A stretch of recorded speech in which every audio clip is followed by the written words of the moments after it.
Join me today to talk about the Fed. We're getting a replacement governor. That just happened pretty quickly. The Board of Labor Statistics Commissioner, she just got fired because I think she's incompetent. You can't keep revising the numbers and be expected to keep your job. Chuck Schumer, why does he continue to stall all of Trump's nominees? Because right now, he's running the government with a quarter of his actual staff.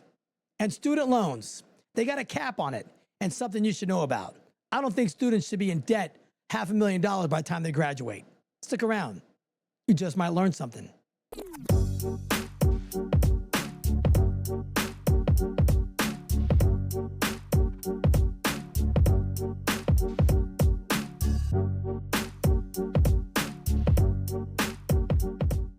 Welcome to the Eric T. Conversation. I'm Eric T. Well, a lot of great stuff's going on over the past weekend. Trump just signed a sweeping executive order boosting tariffs on 66 countries, rates rising from 13 to 15% and up to 41% tariffs on targeted countries. Now, a lot of the analysis are criticizing and praising Donald Trump for these measures that he's put in place. Like, this is historic. A lot of people are complaining that it's a tax on the individuals, the consumer. It's not a tax on the consumer. It is I guess you want to call it a tax on the importer, the wholesaler that's bringing in these products. But it's done to revive the United States manufacturing. That's what it's for. And we've got a lot of deals in place for a lot of these countries with zero tariffs on our exports to these other foreign countries, which that wasn't happening before. Our country wasn't able to sell and send products to other foreign countries because of the fact that either they didn't allow us to send it to their country and the tariffs to export to their countries was extremely high. Now, the trade advisor, Jameson Greer, confirmed as of August, 3 of those tariff levels are pretty much fixed. So there's going to be no more further negotiations needed for any of these tariffs that are going on. So the posturing that Trump is doing with these tariffs is a huge global no-nonsense approach that I think is fantastic. Now, Trump was talking about just the other day that the whole idea of these tariffs, besides getting manufacturing back up in the United States, it's to do away with the income tax. So the magic number with the income tax is between $700 and $750 billion in tariff revenue in order to do away with it. Because right now we bring in $3 trillion in tax revenue from the IRS out of our paychecks. So in order to eliminate taxes for people that are making under $200,000, that number is about $600 to $700 billion in money. So in order to do that, we need to compensate that with tariffs. That's the whole idea, guys. And if you're not seeing the bigger picture, there's nothing that's going to help you because you have so much Trump derangement syndrome that you can't see past, oh my God, the products are going up. So here's a little interesting thing. So let's just say it's a 15% tariff on a $10 good that a wholesaler is buying for whatever country. That $10 good is now $1.50 more. But remember, that's wholesale. So what are they selling that product for in the store? Let's just say it's $80. They send that $10 product for $80 in the store. They aren't going to raise that price 15%. They're going to raise it probably by about $1.50. So you're going to be paying $81.50 on these other products if, in fact, the prices are raised on these products. So for everybody continuing to not see that this is how the tariffs are working and that eventually it's going to be a nice, even, low number, you just can't get your head out of the sky thinking that it's falling on you. Because that's not how the tariffs work. It's a small percentage that the wholesaler gets. And yeah, they're going to flip it around probably to the consumer, but it's a one-time deal. So you're going to pay another $1.50. And that's actually a normal price fluctuation with the regular market. So the good that they're bringing in isn't going to go up 15% from the retail price. It's not. And America needs to start paying attention because that's the way they're trying to do it and spin it from the left to get everybody all up in arms saying that we're going to be paying so much more money for goods because that just really isn't the case. So hopefully people can get more clarity on that and stop thinking the sky is falling because it really isn't that bad. And remember, it's for manufacturing here in the United States to get more exports out of the United States at a much cheaper rate and to do away with the income tax. Because if we generate enough revenue, you are not going to be paying income tax if you make less than $200,000 a year. August 1st, Trump fires the commissioner for the Board of Labor Statistics. Okay, Eric Kentifer. Now, everybody's up in arms. The lefts are screaming, oh, she got fired because Trump didn't like the numbers. Here's a little tidbit for you. Trump fired her because she's incompetent. Now, I get it. She's not actually the person that's stitching together all the numbers, but she's the one that ultimately says, okay, looks at the numbers and then posts the numbers for the world to see. But every single year, there are about 24 revisions of those job numbers. So over the past 4 years, how many is that? It's about 100 different revisions that department puts forward for the job numbers.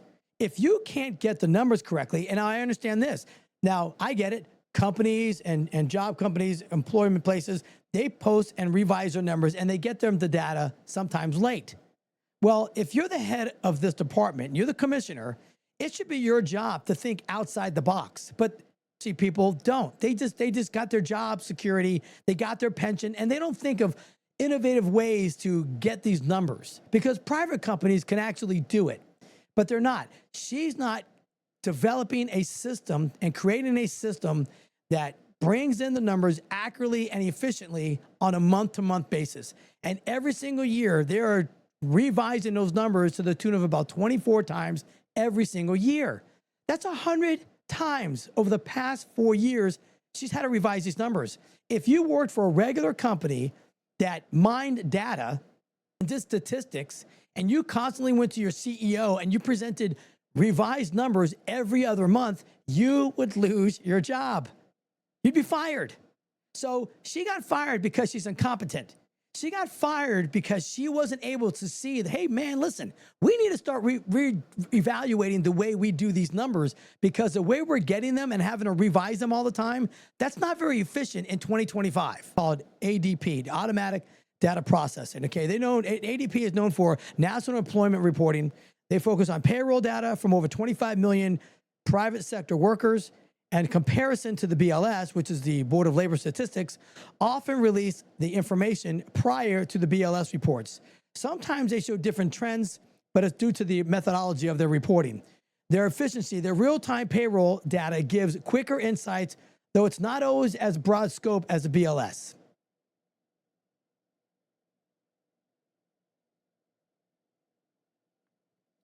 So here's ADP, Indeed, and Paycheck can report data within days of the month's end. Job posting trends, wage increases, and real-time hiring slowdowns are often visible weeks before the BLS releases their data. The advantage of that is the private sector. The accuracy. Okay, the accuracy. BLS aims on completeness and statistical rigor. Large sample sizes, adjust for seasonality, population changes, and industry shifts. Uses household and establishment surveys, and will revise past numbers as more data becomes available. And that's a huge frustration. The data keeps getting revised month after month after month. The private sector often relies on real-time operational data like payroll and job ads, may reflect just one slice of the economy like ADP's client or job seekers on Indeed.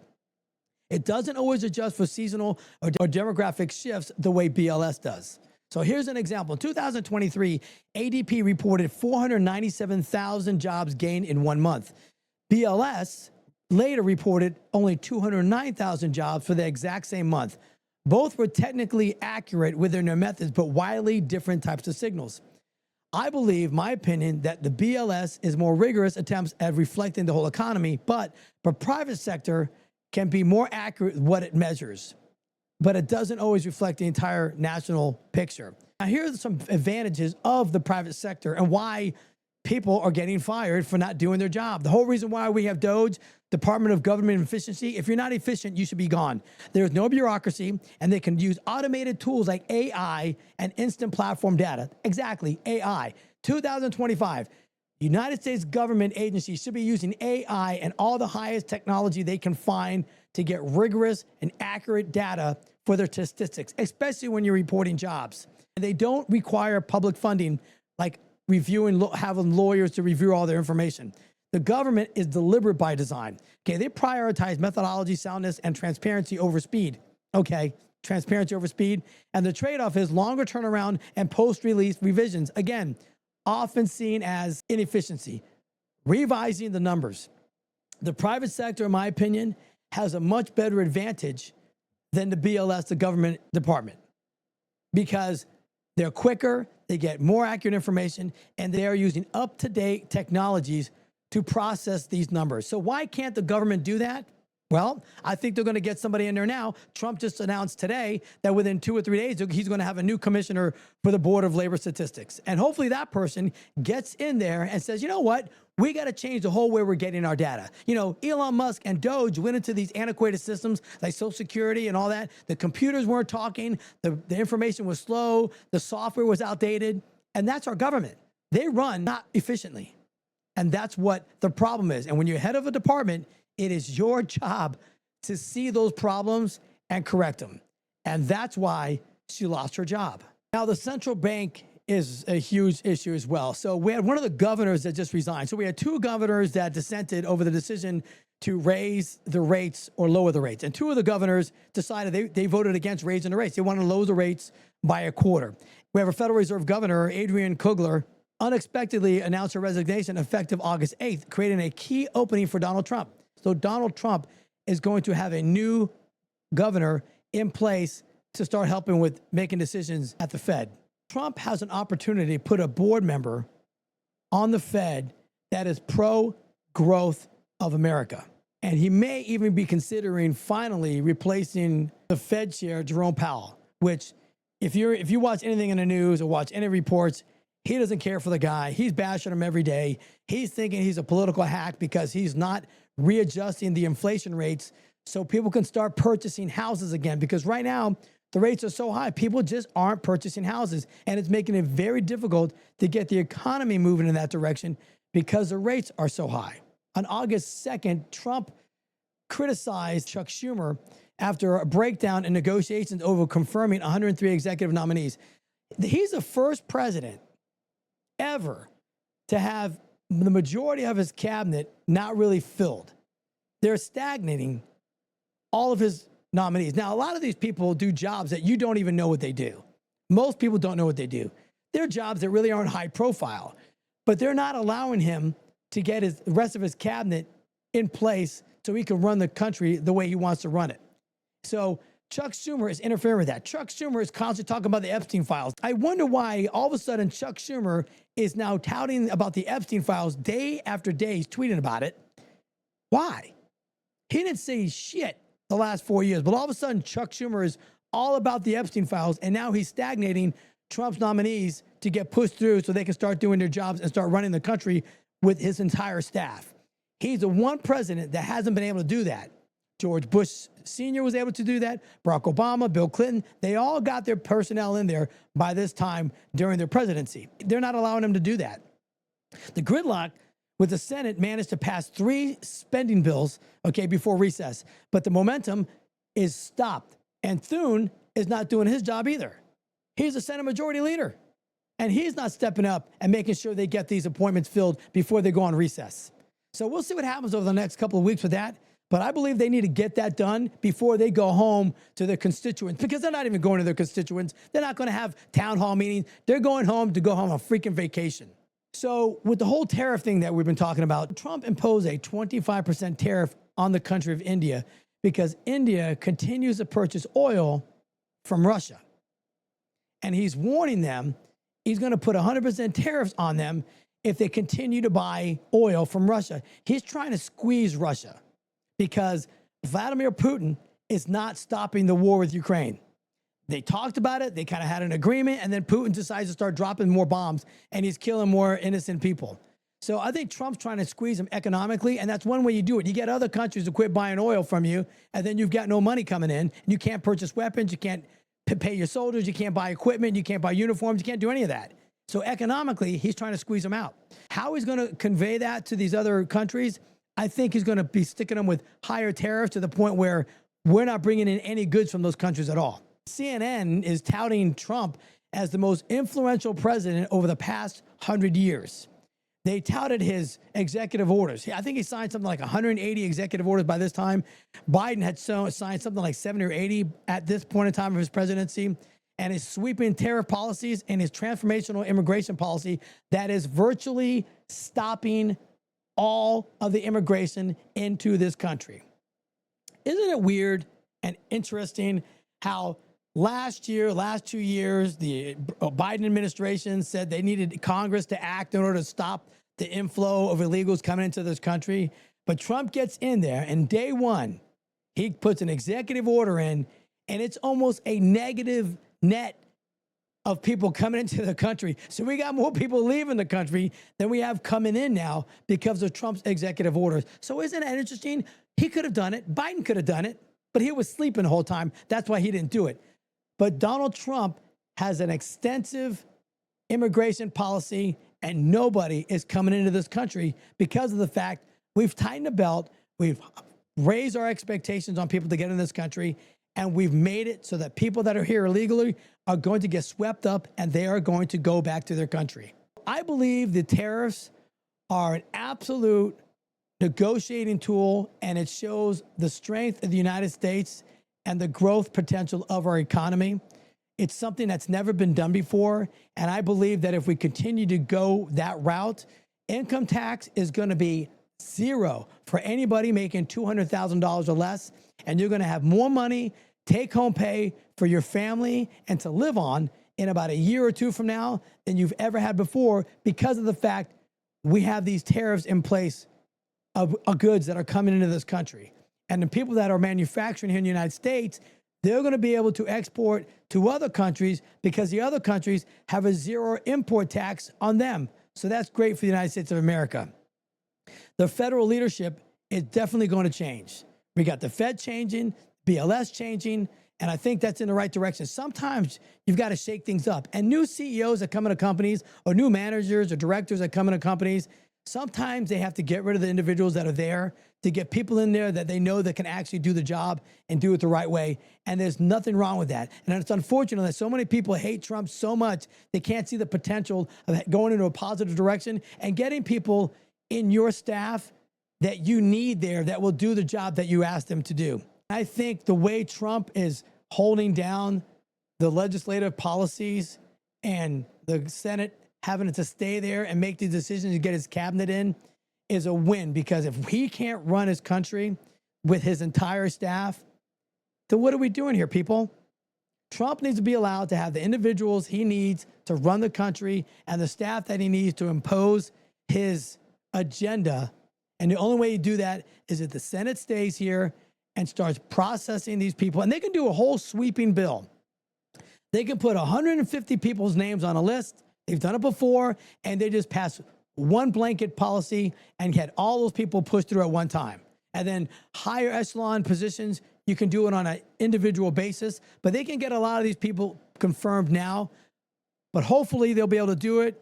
But Chuck Schumer, man, he just doesn't want to go along with Trump at all. It's laughable. You're butt heads with him on every turn that he does. I mean, there's not one thing you agree on, which is all bullshit. There's a lot of stuff that he agrees on, but he's just the talking mouthpiece right now because he's on the way out. Chuck Schumer's on his way out. If you think he's going to be here another 4-8 years from now, you're blind, because that guy is on his way out. They're going to find somebody else to replace him eventually because he's a terrible senator. And it's just proven by his lack of participation in the whole Senate confirmation stuff that now he's touting the whole Epstein stuff, which is ridiculous. Where was he the last 4 years? So I think those things are starting to move into the right direction, and we're going to have a much better government. And I keep telling everybody, 2026 is going to be the year of the United States. I truly, truly believe that. And here's something interesting that was in the big, beautiful bill that people, when I've done my lives and they've commented, they want me to, my opinion on this. There's a cap of student loans, okay? So if you are getting a student loan, it's capped at $200,000 if you're a doctor, lawyer, or something like that, medical professional, and you're achieving that type of education, and a $100,000 cap on if you're just getting a regular type of bachelor's degree. And I don't see a problem with that. We need to have a cap, because the reason why I think they capped it is because colleges started to charge people a shit ton of money when you went to college once student loans became a really popular thing. So once colleges knew students were going to be getting loans to go to college, they raised the tuition rates exponentially. Having a cap on the amount of student loan funding that an individual student should get, and by the way, nobody should go in debt $200,000, $300,000, $400,000 by the time they graduate college. That's insane. You're in debt $500,000. Some people really are, especially guys that go to become a doctor. $500,000, you're never going to pay that off. Well, I believe having a cap on that puts a signal to these universities and colleges to say, hey, listen, they're not going to be qualifying for all this money. So if you want them to attend your college or university, you need to lower your tuition rates. Because right now, the prices are so astronomical, a lot of people can't afford it unless you get a student loan. I think that was a signal that they put out to the colleges, and I think that's a good thing. I don't think anybody should go crazy in debt over student loans. So we'll see what happens with that and see how colleges and universities adjust their tuition, because it definitely needs to come down, and college needs to be affordable, because you got universities like Harvard that get tens of $billions in subsidy from the United States government, but yet the average person can't attend Harvard. We get 30% of their students are from foreign countries. They should get 5% of their students from foreign countries, and 95% of people that go to Harvard should be from the good old United States of America. So I'm glad Trump's hammering these colleges and universities that get all this subsidies from our government. Billions, they get billions of dollars, but yet they have the highest tuition rates in the world. So that's getting cut out. Hopefully colleges and universities start waking up and start lowering their prices so people can actually get a good education and not get into financial ruin by the time they get your bachelor's degree. Anyway, that's it for today. Join me next time for a little chit chat, some observation, and some good old fashioned conversation. Thanks.